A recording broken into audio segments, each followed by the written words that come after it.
Alors bonjour à tous, question-réponse numéro 47.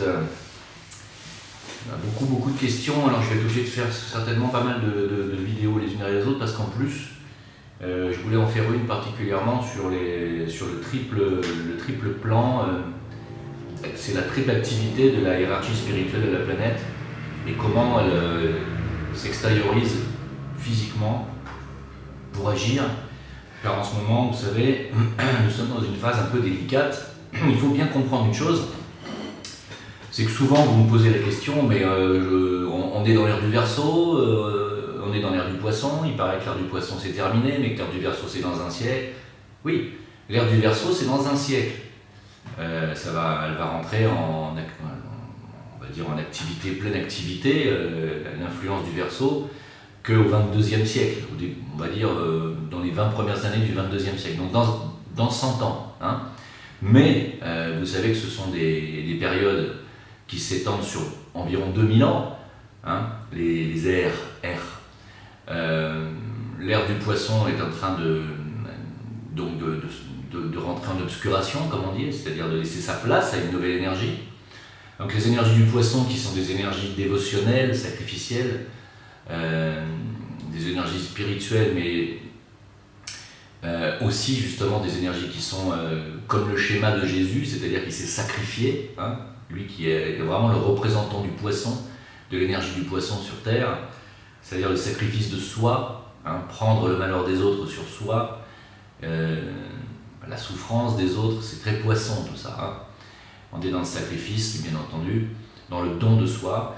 Ces énergies, cette énergie poisson est en train de laisser la place petit à petit, alors ça va se faire sur le siècle qui vient là, on a déjà commencé la transition si vous voulez, hein.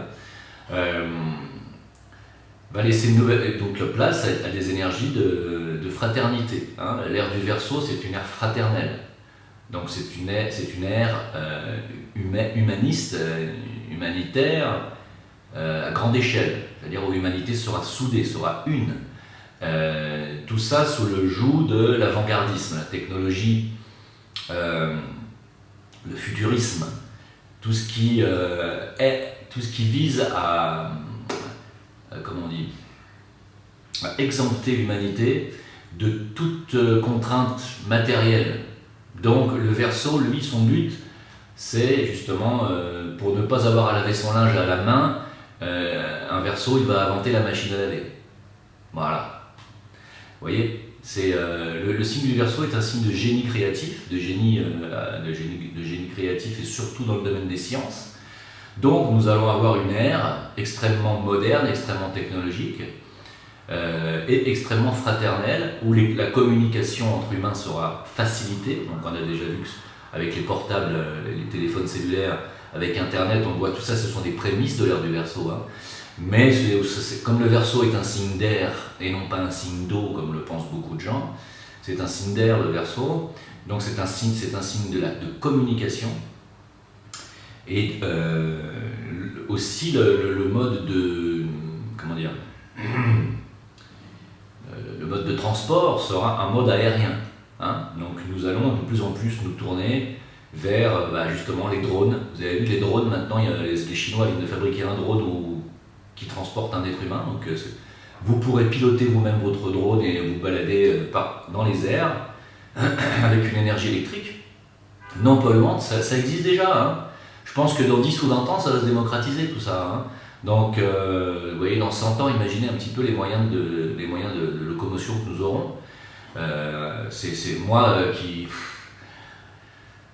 Quand j'étais gamin qui rêvait de Cosmos 99 et de tous les trucs un petit peu comme ça de science-fiction, je suis aux anges de voir que tout ça va arriver, je suis heureux, je trouve ça génial. Hein. Même si la technologie ne remplacera jamais le développement de soi et le fait que nous ayons en nous-mêmes toutes ces technologies, nous l'avons en nous-mêmes, toutes ces capacités nous les avons. Hein. Mais avant de les développer, et ça sera pour plus tard dans l'humanité, hein, avant de développer tous les dons que nous avons en nous, et de réactiver nos codons dans notre ADN et afin de réactiver toutes les potentialités que nous allons devoir passer par l'ère du Verseau, qui sera une ère de 2000 ans, effectivement, de technologie et de tout ce que vous pouvez voir dans les films de science-fiction actuellement. Hein,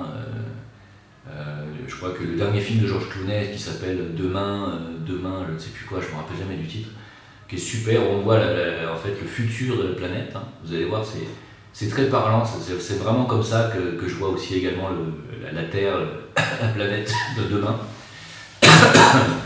Excusez-moi.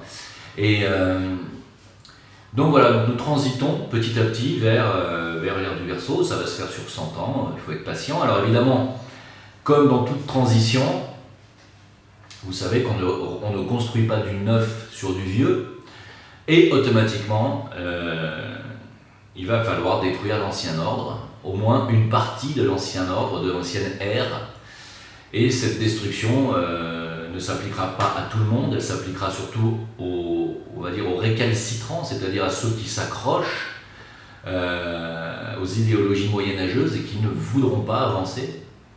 C'est ce qu'on appelle le nouvel ordre mondial. Alors, le nouvel ordre mondial n'est pas seulement un nouvel ordre mondial satanique basé sur le contrôle des masses par la finance, comme c'est le cas actuellement, la finance, la technologie, etc., le puçage, tout ce qui va arriver dans peu de temps pour vous maintenir comme des esclaves. Ça, c'est le nouvel ordre mondial sataniste, celui qui fait le travail de destruction de l'ancien ordre.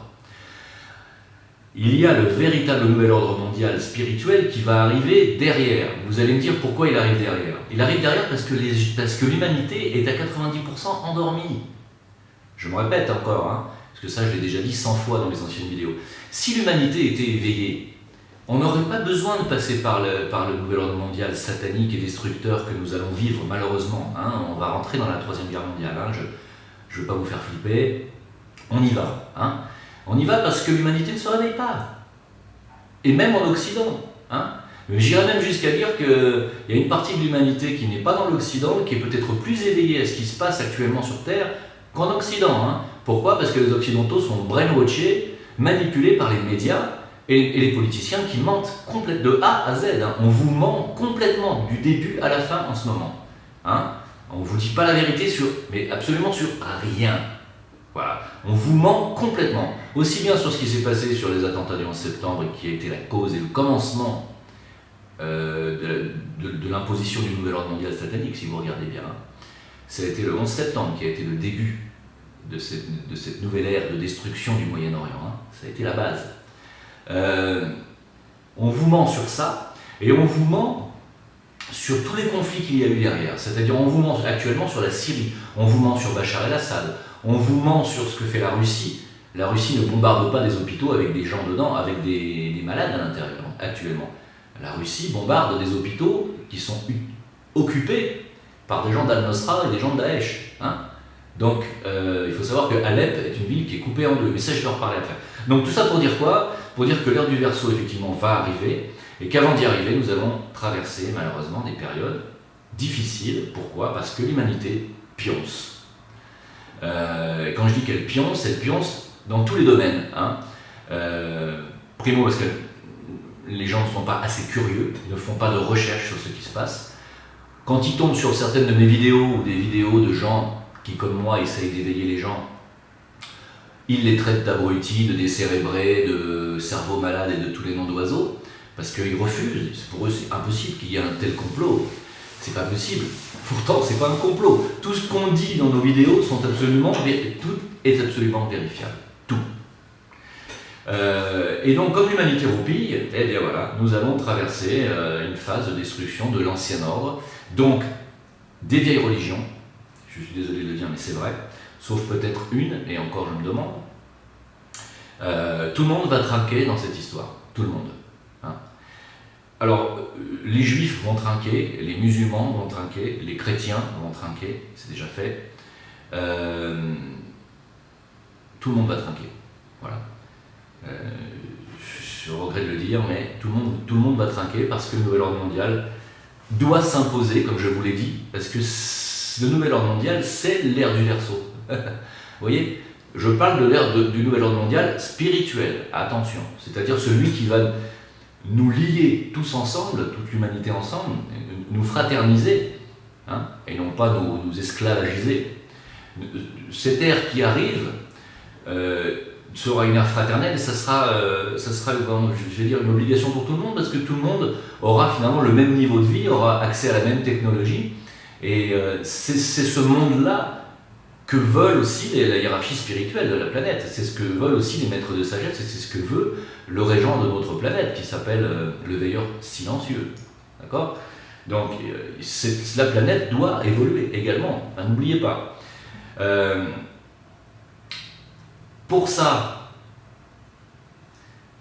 pour arriver à ça, vous voyez le nombre d'œufs qu'il va falloir casser pour faire cette omelette. Parce qu'aujourd'hui, l'humanité est divisée, très divisée. Elle n'a même peut-être jamais été autant divisée qu'aujourd'hui. Alors, les forces séparatrices de l'élite qui dirige fait tout pour nous diviser. On est d'accord ? Ils nous divisent, ils nous affaiblissent. Le but étant, bien entendu, de leur faciliter la tâche en nous faisant nous affronter les uns les autres. Ça leur évitera à eux de faire le sale boulot, en fait, quelque part. Hein. Ils veulent qu'on s'autodétruise entre nous, comme ça, après, eux, ils n'ont plus qu'à ramasser les miettes et puis imposer une dictature. Hein. C'est ce qu'ils veulent, clairement. Hein. Voilà. Donc, dans l'ordre, je vais reprendre vos questions. Quels sont les acteurs principaux de ce nouvel ordre mondial actuel ? Nous avons George Soros. George Soros qui a dit, alors j'ai fait un petit tri, il conseille à l'Europe un emprunt de 30 milliards par an, 30 milliards d'euros je suppose, pour financer l'immigration de masse. Est-ce que vous vous rendez compte ? Alors, tous les gauchos vont dire, mais qu'est-ce que tu as contre l'immigration ? C'est bien, il faut qu'on accueille du monde, on a de la place en France. Mais la question n'est pas là, qu'il y ait de la place ou qu'il n'y ait pas de place. Il y a de la place au Sahel, il y a de la place au Yémen, il y a de la place partout, il y a de la place en Arabie Saoudite si vous voulez aussi. La question elle n'est pas là, c'est pas une question de place. La question elle est que les peuples doivent vivre correctement dans leur propre terre de naissance. On ne peut pas accueillir dans un seul pays, que ce soit la France ou un autre, toute la misère du monde et tous les milliards de personnes qui vivent dans la pauvreté. C'est pas comme ça qu'on résoudra le problème. Si demain on fait venir 10 millions de personnes en France qui sont illettrées, qui n'ont aucune qualification professionnelle et qui sont incapables de s'intégrer dans d'autres valeurs que les leurs, qu'est-ce qu'on va faire ? On va pas les aider, ou sur une période de temps qui va être relativement longue et sur la deuxième voire troisième génération qu'ils vont engendrer eux-mêmes. Et donc ça va être très long et surtout ça va appauvrir considérablement l'économie et le niveau de vie du pays. C'est pas possible. Vous ne pouvez pas faire ça. Vous voyez ? Donc, quand on entend un George Soros qui nous dit, c'est un milliardaire américain qui travaille pour Israël, hein, je le dis clairement, c'est un sioniste, qu'il faut emprunter par an 30 milliards, c'est-à-dire pratiquement la moitié de la recette des impôts sur le revenu. Hein.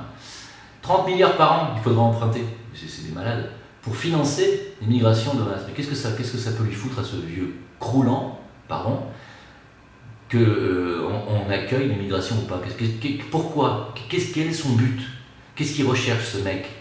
Quand je dis ce mec, il n'est pas seul, et ils sont toute une clique, hein, et tous les politiciens qui travaillent pour eux, pour ces milliardaires-là, hein, tous nos politiciens travaillent pour ces milliardaires, que ce soit Sarkozy, Hollande, Valls, et surtout Macron, n'oubliez pas, ils travaillent tous pour eux. Hein. C'est-à-dire qu'ils ne font rien d'autre que d'appliquer ce que eux leur disent de faire. Ils n'en ont rien à foutre de vous, de votre vote, de vos mécontentements. En ce moment, Sarkozy est en train de draguer tout le monde en disant on va faire des référendums, on a vu ce qu'il en fait des référendums. Hein. Ne vous laissez pas avoir. Ces gens-là travaillent que pour gagner du pognon. C'est tout. Et avoir du pouvoir. Le reste, ils s'en battent les... Ok ? Arrêtez de vous faire avoir. Réveillez-vous là. Hein. Là, on a des milliardaires derrière qui disent ouvertement ce qu'il faut faire. Et je ne parle même pas des Bilderberg. Non, là, il faut arrêter de roupiller. Réveillez-vous à ça. Aujourd'hui, ce n'est pas une théorie, le complot, c'est là devant vos yeux. George Soros, qui est lui-même le principal décisionnaire de la déstabilisation de l'Ukraine. C'est lui qui est derrière tout ça. Hein. Alors lui, il n'est pas tout seul, hein. C'est lui et sa clique de sionistes hein, qui dirigent à Israël, qui dicte sa conduite au Congrès américain et par le CRIF au gouvernement français. Hein. Pourquoi croyez-vous que la France participe aux exactions américaines en Syrie, en Libye et partout ? Pourquoi ? Parce que comme un petit toutou, le Valls et le Hollande, ils obéissent aux mêmes que sont les maîtres d'Obama et d'Hillary Clinton. Vous comprenez ça? Il n'y a aucune souveraineté, aucun pouvoir décisionnel chez Hollande, ni chez Sarkozy. Aucun. Il n'y a aucun pouvoir décisionnel, aucune souveraineté. C'est fini tout ça. Voilà, quand on me dit oui mais attends, tu me parles de complot, mais c'est la théorie. Mais c'est pas une théorie, vous voyez bien qu'ils font rien pour la France. Bon, donc, qui sont les responsables du nouvel ordre mondial qui est en train d'arriver, et du nouvel ordre mondial destructeur, celui qui va faire la première partie du travail de transition. Donc ce nouvel ordre mondial satanique, on l'appelle comme ça, puisque c'est des forces de destruction. Soros, on a les Rothschild derrière, on a la Goldman Sachs, il y en a quelques-uns, il y a quelques noms, tous ceux qui dirigent la Fed, la Federal Bank américaine notamment, et puis les autres acteurs de la haute finance du FMI d'Israël, etc. Donc voilà, c'est tous ces gens-là qui dirigent actuellement le monde et qui veulent nous mener vers une dictature globalisée. Alors, donc, dans cette histoire, on a un contrepoids, on a un Poutine qui incarne la puissance russe militaire et qui essaye non seulement d'éviter que le Moyen-Orient se retrouve complètement sous la coupole d'une dictature, d'un vol organisé de toutes les ressources, pétrole et tout ce qu'on veut, et aussi, bien entendu, de la création de groupuscules islamistes et terroristes, que sont Daesh, Al-Nosra, etc., qui sont des groupuscules complètement payés, organisés, financés par la CIA, l'Occident et une partie de l'Arabie Saoudite, d'accord? Donc, l'Arabie Saoudite qui collabore avec les États-Unis dans cette histoire, et bien entendu la France qui a pris cette direction-là. Honte à notre gouvernement. Alors il faut bien savoir que moi, en tant que Français, s'il y a des étrangers qui m'écoutent et qui me comprennent, comprenez bien qu'en tant que Français, je ne suis absolument pas d'accord avec mon gouvernement. Comprenez bien que j'ai honte d'être Français. Et on est beaucoup. On est même une majorité. Il faut bien quand même comprendre ça. Donc, ce nouvel ordre mondial, oui, on les a, les principaux acteurs, ils sont là. Voilà. Et puis, leurs sous-fifres, leurs larbins, notre Premier ministre, nos présidents. Regardez le président de la Grèce qui a dit voilà, je vais faire un référendum, le peuple a voté pour la sortie, le peuple grec a voté pour la sortie de la Grèce de l'Union Européenne, et puis il est allé les trahir derrière. Finalement, il n'y a que l'Angleterre qui sort de l'Union Européenne parce qu'eux, ils n'y sont jamais vraiment rentrés. C'est des malins, ceux-là. Très très malins. Donc chez nous, je regrette de le dire encore une fois, mais il n'y a que Marine Le Pen qui peut faire qui peut faire contrepoids. Que vous le pensiez ou non, j'écoute cette dame, j'ai du respect pour ce qu'elle dit, ce courage, elle fait vraiment un travail de contrepoids. Elle va être diabolisée, elle va être ostracisée, on va encore la traiter de tous les noms, on va se liguer contre elle, et pourtant, et d'ailleurs c'est même, on va dire, c'est presque une preuve qu'elle dit des choses qui sont contre le système, c'est qu'elle a tout le système contre elle. C'est très simple en fait. Si elle n'avait pas le système contre elle, je vous dirais oui, elle participe au système, mais non. Le fait qu'elle se fasse lyncher en permanence. Voilà. Donc, nous allons certainement avoir un président, à mon avis, je pense à Alain Juppé, qui a été cette année convoqué au Bilderberg. Donc, je pense que c'est clair. Les Bilderberg, pour ceux qui ne savent pas ce que c'est, renseignez-vous. La réunion des Bilderberg est une réunion des plus grands chefs d'affaires, des chefs d'entreprise du monde, et des grandes familles richissimes. Il y a des familles royales, il y a des grands journalistes invités, mais pas beaucoup. Il y a quelques politiciens invités de tout pays, mais très peu. Et ce sont ceux que l'on désigne pour contrôler et diriger dans le futur le plan de l'élite qui dirige. L'élite que j'ai citée un tout petit peu avant. Donc Juppé a été convoqué dans cette réunion, Bilderberg, vous pouvez le vérifier, si vous me dites t'es complotiste, vous tapez Google, Juppé, Bilderberg, et on verra si je suis complotiste. Parce que, réveillez-vous. Donc Juppé a dit dans son émission face à, je ne sais plus comment il s'appelle, le maire de Béziers, Ménard, voilà. Ménard lui a dit 200 000 immigrés par an, c'est-à-dire l'équivalent de la ville de Béziers chaque année en immigration. Est-ce que c'est pas un peu trop? Juppé a répondu, écoutez, nous faisons ça depuis 10 ans, c'est pas ça qui a changé le visage français, qui a changé le visage du paysage français. Alors, non seulement c'est pas depuis 10 ans qu'on fait ça, mais c'est depuis beaucoup plus longtemps. Avant c'était 100 000 par an, maintenant c'est passé à 200 000 par an depuis une dizaine d'années, c'est vrai, mais avant c'était 100 000, c'est-à-dire l'équivalent de la ville de Saint-Ouen, voilà. C'est énorme, l'équivalent d'une ville entière, hein, chaque année. Hein. Et on les met où? Comme on ne construit pas de nouvelles villes, je ne sais pas si vous avez remarqué, on les met fatalement quelque part. 200 000 personnes, ça ne se planque pas comme ça, si vous voulez. Même dans la jungle de Calais, il n'y en a que 7 000. Mais là, on parle de 200 000. Et il n'y a pas de logements sociaux en France. Alors, où ils vont? Où on les met? Qu'est-ce qu'ils font? C'est parce que ça fait quand même, en 10 ans, 200 000 personnes, ça fait quand même combien de millions de personnes? Vous voyez? Hein? D'accord? Eh oui, il y a 2 millions de personnes en 10 ans. Donc, on est fou. C'est ça le problème. Hein? Et là, ça fait pas depuis 10 ans, ça fait depuis les années Mitterrand qu'il y a du monde qui débarque comme ça. Donc, comment ça fait, moi, quand on me dit, tu rêves, quand tu dis qu'il y a 15 millions de musulmans en France, mais bien sûr qu'il y en a 15 millions. Comptez. Depuis 30 ans. Comptez. Et c'est plus que 30 ans même, hein, parce que Giscard avait déjà commencé. Donc, on a un Juppé qui, bien entendu, ment effrontément, hein, puisqu'il y a lui-même 15 ans en arrière, il disait que c'était une folie de faire rentrer 100 000 immigrés par an. Il disait lui-même que c'était une erreur et une folie. Il y a 15 ans. Aujourd'hui, il dit que c'est très bien d'en faire rentrer 200 000. Voilà, c'est un menteur. Hein. Il est non, on n'est pas à ce poste-là depuis si longtemps en ayant été repris de justice, condamné, avoir été illégible pendant 9 mois ou 18 mois.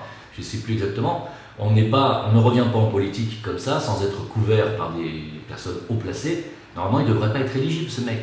C'est un repris de justice, d'accord? Donc, il ne devrait même pas avoir le droit d'être là. Mais il va être président. Pourquoi? Parce que Sarkozy est cramé, personne n'en veut et il a beaucoup de casseroles aux fesses. Hollande, s'il se représente, je pense va falloir qu'il aille consulter. Parce qu'aller se représenter aux élections avec la cote qu'il a et la popularité qu'il a, je ne sais pas, si j'étais lui, j'irais me cacher. Donc à gauche, il n'y a personne. À droite, Sarkozy, c'est fini. Les gens veulent que ce soit Juppé parce que les gens dorment. Et donc, pour dire que 200 000 immigrés par an en France, ça n'a rien changé en France en 10 ans, soit vous vivez à Disneyland Paris, en haut de la tour, soit vous vivez, je sais pas, vous vivez dans un blocos, où vous n'avez pas la télévision, vous n'avez pas accès à la presse, et vous jouez à la PlayStation toute la journée. Je sais pas comment il fait Juppé pour arriver à la conclusion que 200 000 immigrés par an en 10 ans n'a pas changé le paysage français. Et ce mec-là, je dis ce mec parce que je n'ai aucun respect pour lui, aucun, même s'il sera demain notre président, je n'ai aucun respect pour ce mec. Ce mec-là va être notre président. Bon, avec Hollande, je pense qu'on pouvait pas aller plus bas, mais là quand même, ce qui vous dit quoi? Ce qui veut vous dire quoi? Qu'il continuera cette même politique, hein. Il va continuer exactement la même politique, ça ne changera rien. Si vous votez Juppé, ça ne changera rien. Voilà, je ne veux pas parler politique plus longtemps.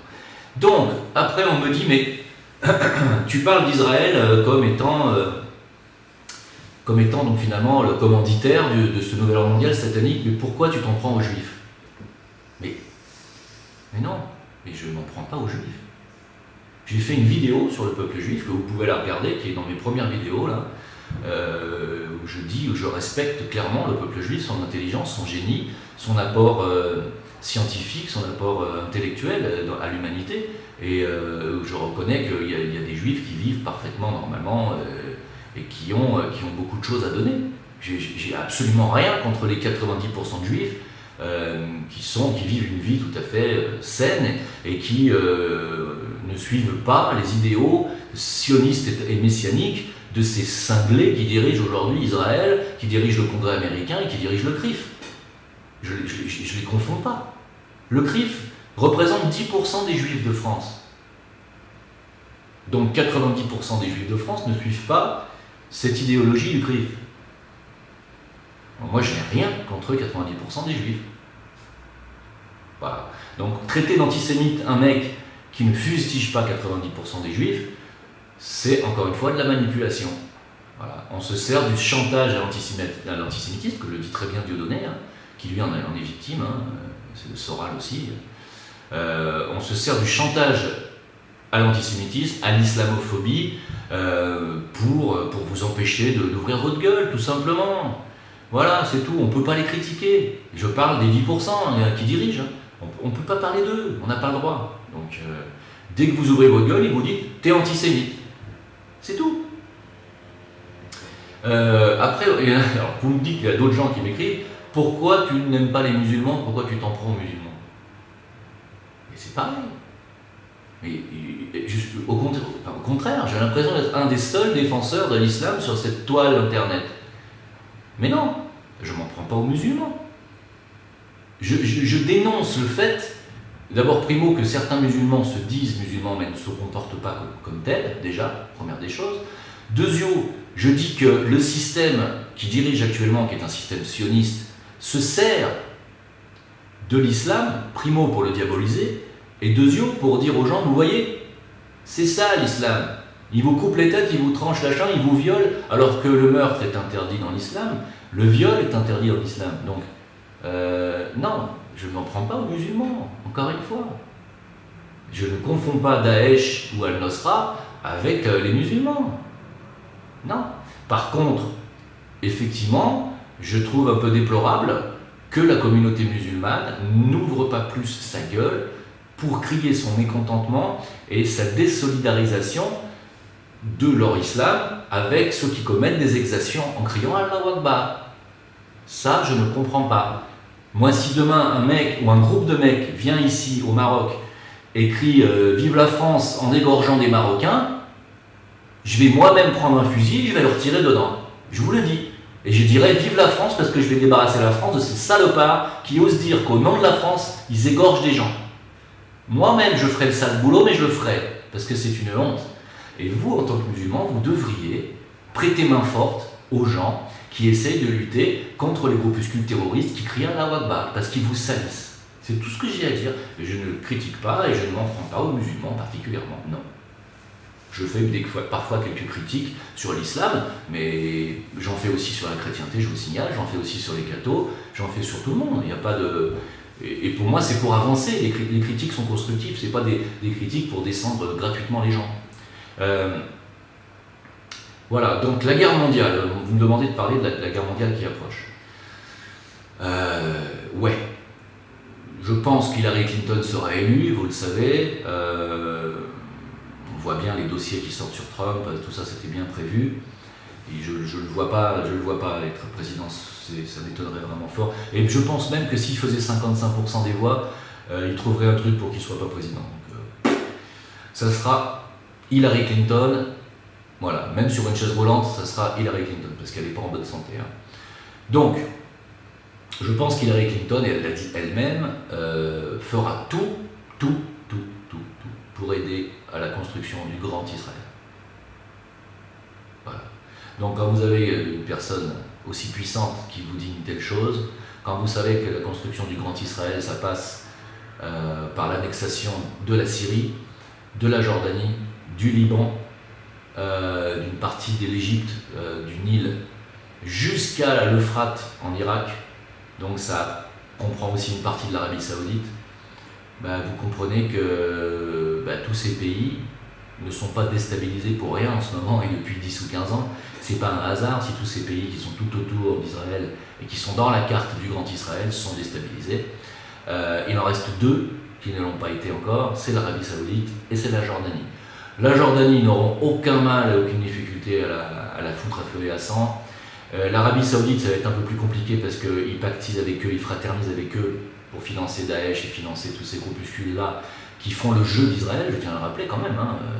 Daesh, Al-Nosra, Al-Qaïda, ça aide Israël. Hein. Vous n'avez jamais vu un seul attentat d'Al-Qaïda revendiqué sur Israël ou de Daesh revendiqué sur Israël, jamais. Vous avez remarqué ou pas?